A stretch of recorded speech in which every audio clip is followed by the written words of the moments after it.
अच्छा जी, अब हम शुरू करने लगे हैं उन फैक्टर्स के इफेक्ट्स को जो कि आउटपुट ऑफ द इकोनॉमी को चेंज करते हैं, यानी कि हम IS और LM को कंबाइन करके यहाँ पे उनके इफेक्ट्स चेक करेंगे। ठीक है जी। सबसे पहला फैक्ट जो है वो बेसिकली मॉनेटरी पॉलिसी का फैक्ट है कि आपका क्वांटिटी ऑफ मनी अगर बढ़ जाए तो उसका क्या इफेक्ट आएगा। ठीक है, तो यहाँ पे मैं आपको दिखा देती हूँ कि मैंने बेसिक ग्राफ बनाया हुआ है। पॉइंट ए पे जो है वो आपका at M0 level of money supply आपका ए के ऊपर जो है मार्केट इक्विलिब्रियम पे है, Y0 जो है वो इकोनॉमी पे प्रोड्यूस हो रहा है at R0 level of interest rate. अब हम यहाँ पे अज्यूम करें कि हमारा जो मनी सप्लाई है वो बढ़ गई है।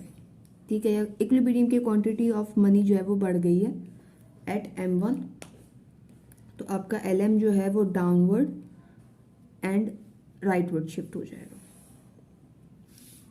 ठीक है, तो आपका LM ये बन चुका है। अब आपके मनी सप्लाई के बढ़ने से क्या हो रहा है, आपके मनी सप्लाई के बढ़ने से मार्केट में जो है एक्सेस सप्लाई ऑफ मनी हो रही है, जिससे इंटरेस्ट रेट कम होगा। इंटरेस्ट रेट की कमी की वजह से जो है आपका इन्वेस्टमेंट बढ़ेगा, एज आपके इन्वेस्टमेंट और इंटरेस्ट रेट में नेगेटिव रिलेशन है। इन्वेस्टमेंट के बढ़ने से आपकी सेविंग बढ़ेगी और सेविंग के बढ़ने से आपका आउटपुट बढ़ेगा और आउटपुट के बढ़ने से कंजम्पशन बढ़ेगी। ठीक है, तो आप यहाँ पे देख सकते हैं कि एट पॉइंट बी आपका इंटरेस्ट रेट जो है वो कम हो रहा है, मगर आपका आउटपुट जो है वो बढ़ गया है और आउटपुट के बढ़ने से आपकी कंजम्पशन जो है वो भी बढ़ जाती है। ठीक है, तो बेसिकली क्या हो रहा था कि हमारे मनी सप्लाई के बढ़ने से मनी मार्केट के अंदर एक्सेस सप्लाई ऑफ मनी हो रही थी, उसकी वजह से आपका इंटरेस्ट रेट कम होता है। इंटरेस्ट रेट कमी की वजह से इन्वेस्टमेंट आपकी बढ़ जाती है, इन्वेस्टमेंट के बढ़ने की वजह से सेविंग भी बढ़ती है और साथ में आपकी इनकम भी बढ़ती है, जो कि हमने IS की डेरिवेशन में ऑलरेडी किया हुआ है।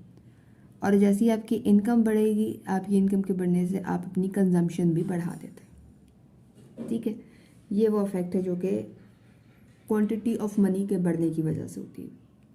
अगले केस पे चलें। ये तो बेसिकली आपके पास आ गया मॉनेटरी पॉलिसी का फैक्ट। अब आप देख रहे हैं हम यहाँ पे गवर्नमेंट की स्पेंडिंग का बढ़ना, फिस्कल पॉलिसी का फैक्ट। यहाँ पे भी मैंने जो है वो इकोनॉमी का इनिशियल पॉइंट ऑलरेडी तैयार रखा हुआ है। R0 और Y0 जो है आपका पॉइंट ए इनिशियल इक्विलिब्रियम के इंटरेस्ट रेट और आउटपुट है रिस्पेक्टिवली। अब मैं गवर्नमेंट की स्पेंडिंग को बढ़ाऊंगी। गवर्नमेंट की स्पेंडिंग को बढ़ाने की वजह से हमारा जो IS है वो अपवर्ड एंड राइटवर्ड शिफ्ट हो जाएगा। ठीक है, अपवर्ड एंड राइटवर्ड शिफ्ट, उसकी वजह से क्या होगा,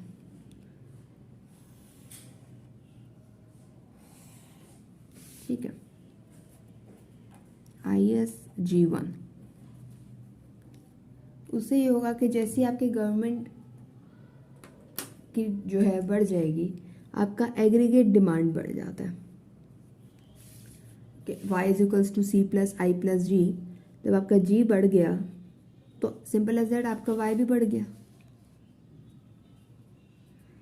ठीक है, तो जैसे ही आपका G बढ़ता है, या नीचे साथ में इसको लिख देती हूँ। ठीक है जी, जैसे ही आपका G बढ़ा, आपका एग्रीगेट डिमांड बढ़ गया। एग्रीगेट डिमांड के बढ़ते ही ये आपका आउटपुट बढ़ गया, Y1 हो गया। ठीक है, और इसके साथ साथ जो है वो आपका इंटरेस्ट रेट भी बढ़ गया। अब जैसे आपका ये Y बढ़ा था, आपकी मनी की डिमांड बढ़ गई। मनी की डिमांड बढ़ रही है एवरीवन, यहाँ पे ट्रांजैक्शन मनी की बात हो रही है, स्पेकुलेटिव की नहीं। ठीक है, बेसिकली ट्रांजैक्शन मनी की डिमांड बढ़ गई और बॉन्ड की एक तरीके से डिमांड जो है वो कम हो गई, जिसकी वजह से इंटरेस्ट रेट मार्केट में बढ़ गया। ठीक है, ये तो आपके पास हो गया गवर्नमेंट की स्पेंडिंग का। अब आप देख रहे हैं कि आउटपुट के बढ़ने की वजह से मनी डिमांड ट्रांजैक्शन वाली बढ़ी है। ठीक है, और इंटरेस्ट रेट इसकी वजह से बढ़ गई क्योंकि मनी की डिमांड आपकी बढ़ गई थी, उस वजह से आपका इंटरेस्ट रेट बढ़ गया। और मनी डिमांड बढ़ी क्यों थी, क्योंकि आपका मार्केट में आउटपुट बढ़ गया था। अब तीसरे की तरफ चलते हैं। अब गवर्नमेंट स्पेंडिंग को देखा है तो टैक्सेशन भी तो फिस्कल साइड से ही है ना, इसको भी देख लेते हैं।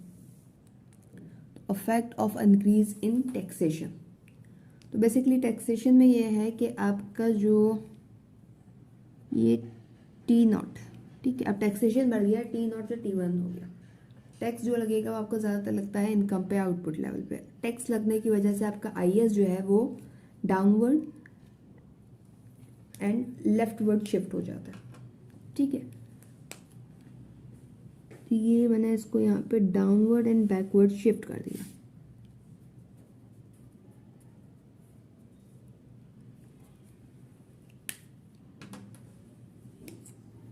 ठीक है। इससे इक्विलिब्रियम का पॉइंट जो हम देख रहे हैं वो ये देख रहे हैं कि आपका इंटरेस्ट रेट जो है वो कम हो रहा है और आपका आउटपुट भी जो है वो इक्विलिब्रियम लेवल पे कम हो रहा है। कैसे, अब इसको देख लेते हैं। टैक्सेस बढ़ेंगे,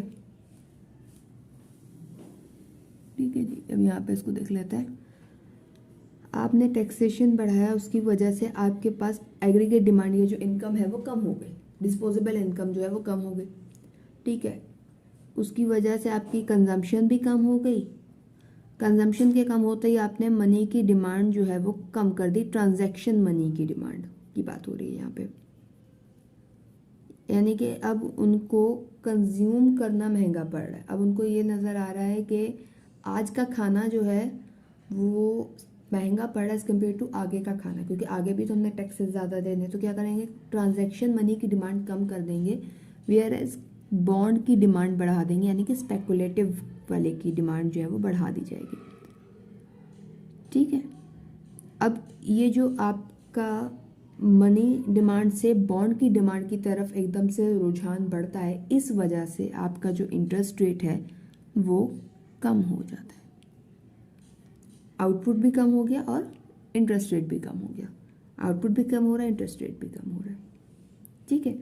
फिर से बता देती हूँ, टैक्सेशन बढ़ने की वजह से इनकम कम कर लें या डिस्पोजेबल इनकम कम हो गई आपकी, जो आपके हाथ में पैसे आ रहे थे वो कम हो गए। कंजम्पशन कम हो रही है उसकी वजह से, कंजम्पशन कम होने से आपने पैसे जो आप डिमांड कर रहे थे आपने वो भी कम कर दिया। आपको ये चीज़ समझ में आ गई कि अभी जो टैक्सेशन हमारी बढ़ी है, आगे चल के इस टैक्सेशन को भी फिलअप करना है, तो उन्होंने क्या किया कि अब पैसे हाथ में रखना इतना फ़ायदेमंद नहीं है, कंजम्पशन इतना अच्छा आइडिया नहीं जितना सेविंग है। इस वजह से पैसों के लिए जो डिमांड थी वो कम हो गई, बॉन्ड की डिमांड साइमल्टेनियसली बढ़ गई, और जो ये शिफ्ट आया फ्रॉम मनी की डिमांड टू बॉन्ड की डिमांड, उसकी वजह से इंटरेस्ट रेट आपका कम हो गया, ठीक है जी। अब चलते हैं केस नंबर 4 पे। Autonomous decline and investment demand, यानी कि जो इन्वेस्टमेंट का हमने कर्व एक बनाया था उसमें कमी आ गई है। यानी अगर आप लोगों को याद नहीं हो तो मैं आपको याद करा देती हूँ, थोड़ा सा यहाँ पे एक ग्राफ बना देती हूँ। IS की डेरिवेशन में हमने ये ग्राफ बनाया था। तो ये जो इन्वेस्टमेंट का कर्व था, at the same interest rate और इन्वेस्टमेंट, अब आपका इन्वेस्टमेंट जो है वो कम हो गई है। नहीं, पहले आप सेम इंटरेस्ट रेट पे जो इन्वेस्टमेंट कर रहे थे, फिर जो सेविंग और आउटपुट कर रहे थे, वो इन्वेस्टमेंट कम हो गई है, जिसकी वजह से अब आपकी आउटपुट की प्रोडक्शन पे भी इफेक्ट आएगा, ठीक है। तो वो इफेक्ट कैसा आएगा, IS पे क्या इफेक्ट आएगा, फिर हम आगे की तरफ चलते हैं, ठीक है। इन्वेस्टमेंट के कर्व के डाउनवर्ड शिफ्ट की वजह से आपका IS भी जो है वो backward, downward and leftward shift होता है, ठीक है।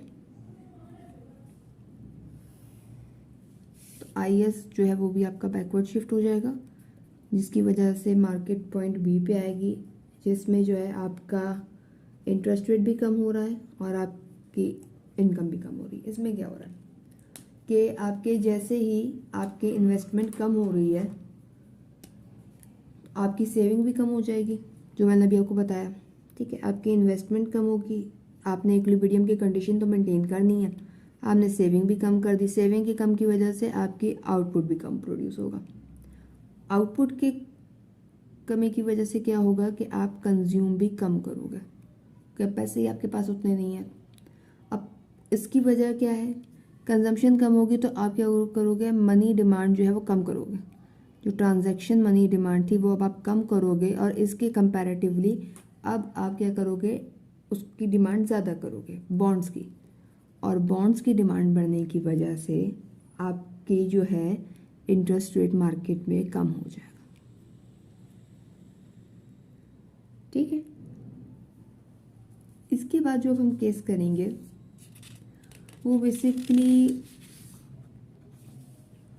कॉम्प्लेक्स तो नहीं कहूँगी मगर रियल वर्ल्ड को यूज़ होने वाला है, मॉनेटरी एंड फिस्कल पॉलिसी की कोऑर्डिनेशन। यानी कि आपके पास इकोनॉमी को स्टेबलाइज करने के लिए या अपने टारगेट को अचीव करने के लिए मॉनेटरी पॉलिसी और फिस्कल पॉलिसी जो आप इसमें कोऑर्डिनेट करके भी काम कर रही होती, तो वो किस तरीके से होता है। ठीक है, इसमें पहले मैं आपको फैक्ट बता रही हूँ, वो है टैक्सेशन का राइज। ठीक है, फॉर एग्जांपल गवर्नमेंट ने टैक्स बढ़ा दिए। ठीक है, टैक्स राइज की वजह से, क्योंकि अपने टैक्स राइजिंग की वजह से जो है वो टैक्स राइज नहीं है, टैक्स कट है। यानी किसी वजह से लोगों को छूट दी गई, या अब ये उम्मीद कर रहे हैं कि इकोनॉमिक की ग्रोथ जो है वो मकसद था। तो सबसे पहला काम जो ये किया गया कि जो लोगों के ऊपर टैक्स लगे हुए थे वो कम कर दिए गए। इस वजह से आपका आईएएस जो है वो अपवर्ड एंड राइटवर्ड शिफ्ट हो रहा। ठीक है, ये आईएएस जो है आपका, ये आईएएस T1 हो गया। पॉइंट बी पे आप चले गए, इंटरेस्ट रेट बढ़ गया और आउटपुट भी बढ़ गया। अगर इंटरेस्ट रेट का बढ़ना तो मकसद नहीं था, इंटरेस्ट रेट का बढ़ना जो है वो बेसिकली इन्फ्लेशन को बुला सकता है। तो इसको कैसे टैकल करेंगे, इसको यहाँ पे देखते हैं। एक मिनट, पहले मैं इसको यहाँ पे निशान लगा दूँ, R1। तो टैक्स कटिंग की वजह से होता क्या, टैक्स कट हुआ, अब आपके हाथ में पैसे ज़्यादा हैं। ठीक है, अब आपके पास जो डिस्पोजेबल इनकम थी वो बढ़ गई, आप कंजम्पशन ज़्यादा करोगे। कंजम्पशन ज़्यादा करने की वजह से मनी की डिमांड जो है वो ज़्यादा करोगे और बॉन्ड की डिमांड साइमल्टेनियसली कम हो जाएगी। इसकी वजह से क्या होगा, इंटरेस्ट रेट बढ़ जाएगा। अगर इंटरेस्ट रेट का बढ़ना जो है वो थोड़ा सा खतरनाक हो सकता है, क्योंकि ये इन्फ्लेशन को दावत दे सकता है। फिर ये तो हो गया। अब यहाँ पे किरदार प्ले किया मॉनेटरी पॉलिसी ने।